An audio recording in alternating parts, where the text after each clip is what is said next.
Good morning class. My name is Ajay Pandey. Today I am going to teach you about capacitor.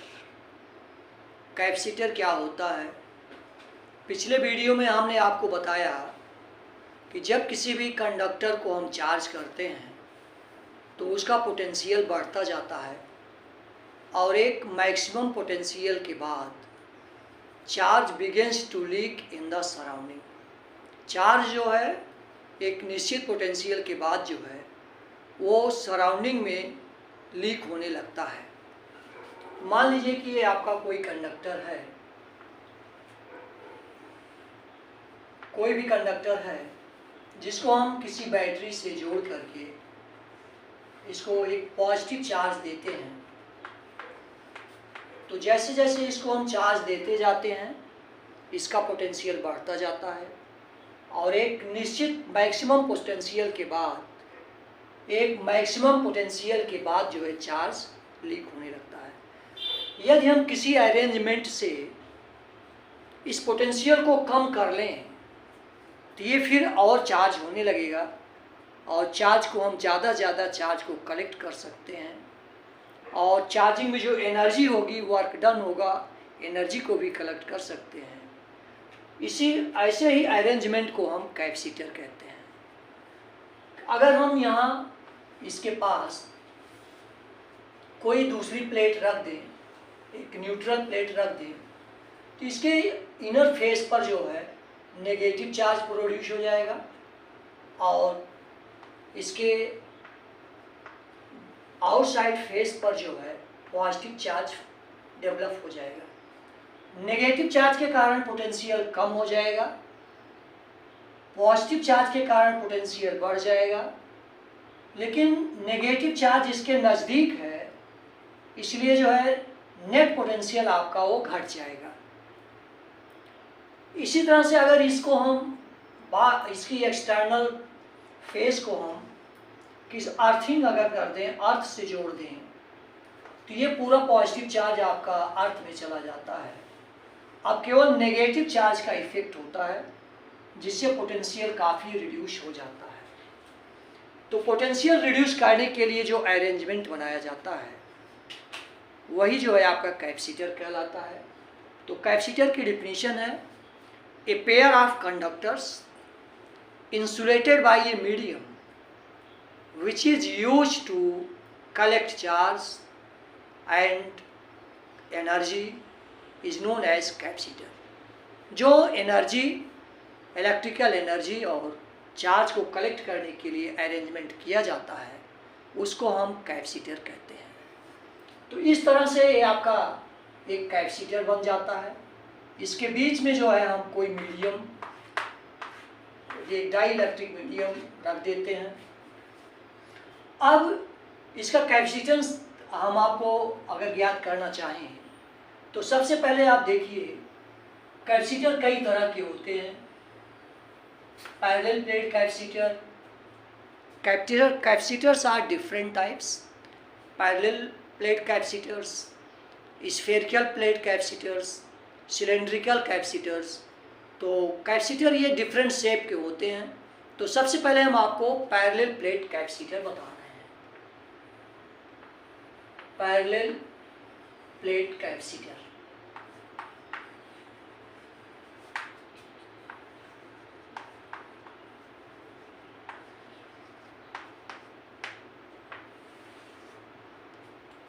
अब जब हम इसको अगर charge देते हैं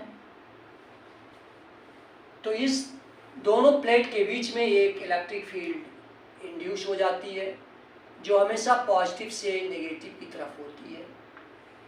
इसकी डायरेक्शन ऐसे एक यूनिफॉर्म इलेक्ट्रिक फील्ड डेवलप हो जाती है और इसके बीच में जो इलेक्ट्रिक पोटेंशियल होता है उसको हमें कैलकुलेट करना है. इसके लिए जो electric field, uniform electric field is induced and we know that electric field between the plates of a capacitor is sigma upon epsilon naught. किसी भी दो पैरेलल प्लेट्स के बीच में जो इलेक्ट्रिक फील्ड होती है वह सिग्मा अपान एप्सिलॉन नॉट होती है। यदि इन प्लेट्स के बीच का सेपरेशन d है तो इलेक्ट्रिक पोटेंशियल जो हो जाता है V equal to E into D. Electric potential between the plates of capacitor V equal to E into D. E की वैल्यू अगर हम इसमें रखते हैं तो ये हो जाता है sigma upon epsilon naught into D, where sigma is charge density. ये आपका है surface charge density. Sigma is surface charge density, surface charge density.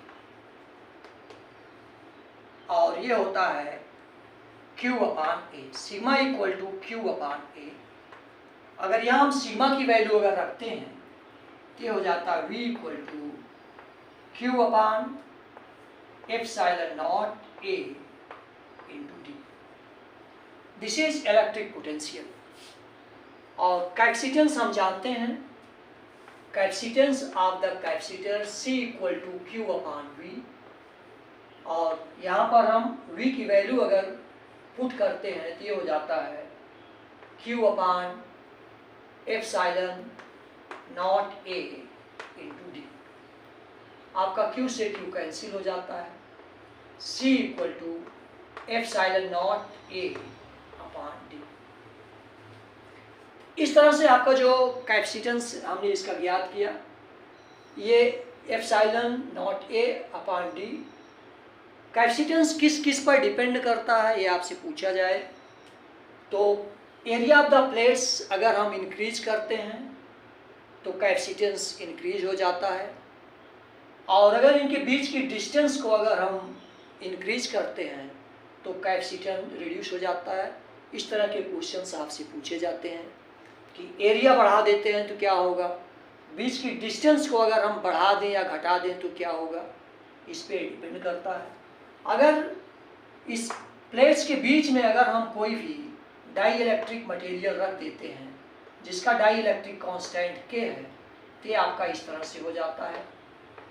और ये this is the capacitance in the air when the air is plates between the plates, and this is the capacitance when ये dielectric medium is placed C K. अगर इनको हम divide करते हैं सी के अपान सी not, ये आपका हो जाता है, ये आपका डिवाइड करेंगे टोटल कट जाता है, ये बचता है के, एंड दिस इम्प्लाइज दैट सी के इक्वल टू के सी नॉट। ये रिलेशन आपसे पूछे जाएंगे। मल्टीपल चॉइस दे दिया कि के टाइम्स रिड्यूस हो जाता है इस तरह से, के टाइम्स 1 अपान के टाइम्स, और तो आपने इस पर आपको टिक करना है। मल्टीपल चॉइस क्वेश्चन इस तरह से आपको दिए जाते हैं। तो इस तरह से हमने आपको बताया कि पैरेलल प्लेट कैपेसिटर क्या होता है। अब यदि प्लेट्स के बीच में कोई एक स्ट्रिप रख दी जाए जिसका डाई इलेक्ट्रिक कॉन्स्टेंट के है तो उसका कैपेसिटेंस क्या होगा, ये हम फाइंड आउट करने जा रहे हैं। ये आपका पैरेलल प्लेट कैपेसिटर है और इसकी प्लेट्स के बीच में एक डाई इलेक्ट्रिक स्ट्रिप रख दी जा रही है और जिसकी थिकनेस जो है वो T है। ये डाई इलेक्ट्रिक स्ट्रिप है और इसकी थिकनेस T है और प्लेट्स के बीच का सेपरेशन आपका D है, और ये अरेंजमेंट आपका होता है, अर्थ से जोड़ दिया गया है। तो यहाँ पर जो दो तरह की इलेक्ट्रिक फील्ड प्रोड्यूस होगी, एक स्ट्रिप के बाहर और एक स्ट्रिप के अंदर। Electric field produced outside the strip is E1। अगर E1 इसको हम मानते हैं तो ये हो जाता है सिग्मा अपान एप्सिलॉन नॉट, और स्ट्रिप के अंदर अगर इलेक्ट्रिक फील्ड हम मानते हैं तो ये हो जाता है E2 equal to sigma upon K epsilon not. K is the dielectric constant of the material of the strip। अब इनके बीच का जो इलेक्ट्रिक पोटेंशियल अगर हम फाइंड आउट करें तो नेट इलेक्ट्रिक पोटेंशियल आपका हो जाएगा V equal to V1 plus V2। हमारा उद्देश्य है कि इलेक्ट्रिक पोटेंशियल फाइंड आउट करें और फिर कैपेसिटेंस। तो बाहर जो है आपका V1 है इलेक्ट्रिक पोटेंशियल और यहाँ पर आपका V2।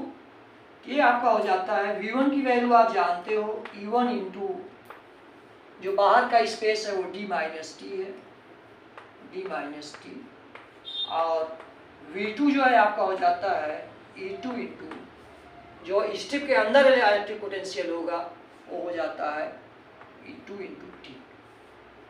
अब E1 की वैल्यू और E2 की वैल्यू अगर हम रखते हैं ये आपका हो जाता है sigma upon epsilon not D minus T,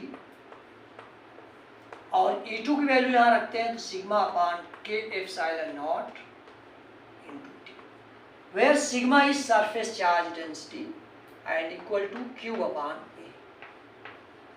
अब इसमें हम अगर सिग्मा की वैल्यू रखते हैं तो आपका नेट पोटेंशियल हो जाता है V equal to Q upon epsilon naught A D minus T, plus इसमें भी एक सिग्मा की वैल्यू रखते हैं तो ये होता है आपका Q अपान ए और के एप्सिलॉन नॉट इंटू टी। इसमें आप देख रहे हैं कि आपका कॉमन है Q अपान एप्सिलॉन नॉट ए कॉमन है, आपका बचता है D माइनस टी और यहाँ पर बचता है टी बाई के।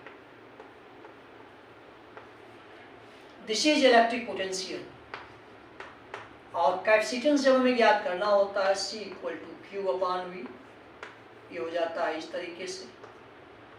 Q और V की वैल्यू रखते हैं तो ये हो जाता है आपका Q upon epsilon naught A D minus T plus T by K.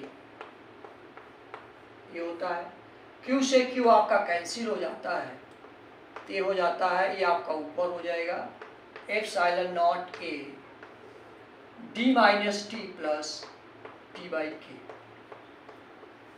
This is the capacitance when ये strip of thickness T is placed whose dielectric constant is K। Capacitance आपका इस तरीके से होता है। अब इसकी जो स्पेशल केसेस बनती हैं कि यदि पूरे मीडियम में हम ये स्ट्रिप अगर रख दें तो T इक्वल टू D हो जाता है। ये आप मिटा रहे हैं, आपका ये हो जाता है if strip is placed in the complete space, ये हो जाता है D equal to T। If D equal to T, यहाँ आपने जो है T की जगह D जब आप रख देंगे तो हो जाता है C equal to, special case है case 1, C equal to epsilon naught A, और आपने T की जगह D रखना है तो ये आपका कट जाता है और बचता है केवल D अपान के। ये हो गया एप्सिलॉन नॉट ए के अपान D। This is the capacitance when strip is placed in the complete region between the plates।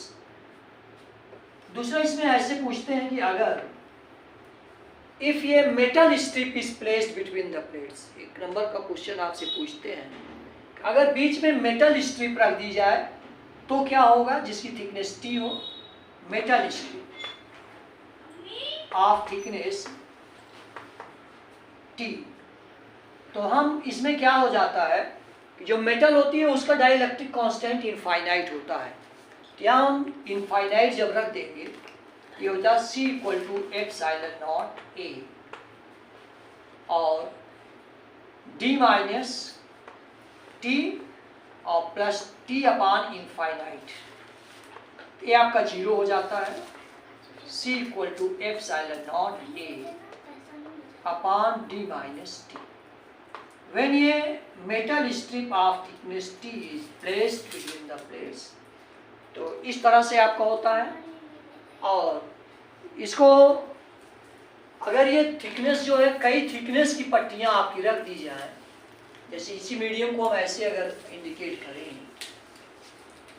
ये हो जाता है, ये आपका पैरेलल प्लेट कैपेसिटर है और आपको ये पता है, इसको अर्थ से जोड़ते हैं, अर्थ को इस तरह से दिखाते हैं, पॉजिटिव नेगेटिव। अगर इसमें कई थिकनेस की पट्टियां रख दी जाएं, जिनकी थिकनेस T1, T2 इस तरह से रख दिया जाए, इसका डाइलेक्ट्रिक कांस्टेंट K1 है, इसका K2 है और इसका K3 है, एंड सो ऑन। और थिकनेस इनकी T1, ये थिकनेस T1 है, T2 है, T3 है। इस फार्मूले को हम लिख सकते हैं इस तरीके से, C = epsilon not A D minus T की जगह हम T1 + T2 + T3 इस तरीके से लिखते हैं, और प्लस T/K है, ये इसी फार्मूले में हम लिखते हैं, प्लस T1/K1 T2/K2। इस तरीके से ये फार्मूला आपका प्राप्त होता है, T3/K3 एंड सो ऑन। तो इस तरह से आपको पैरेलल प्लेट कैपेसिटर की डिफरेंट कंडीशंस और केसेज आपको समझाएंगे, और उम्मीद करते हैं कि हमारा वीडियो आपको बहुत पसंद आया होगा। आप इसको लाइक, सब्सक्राइब और शेयर करें।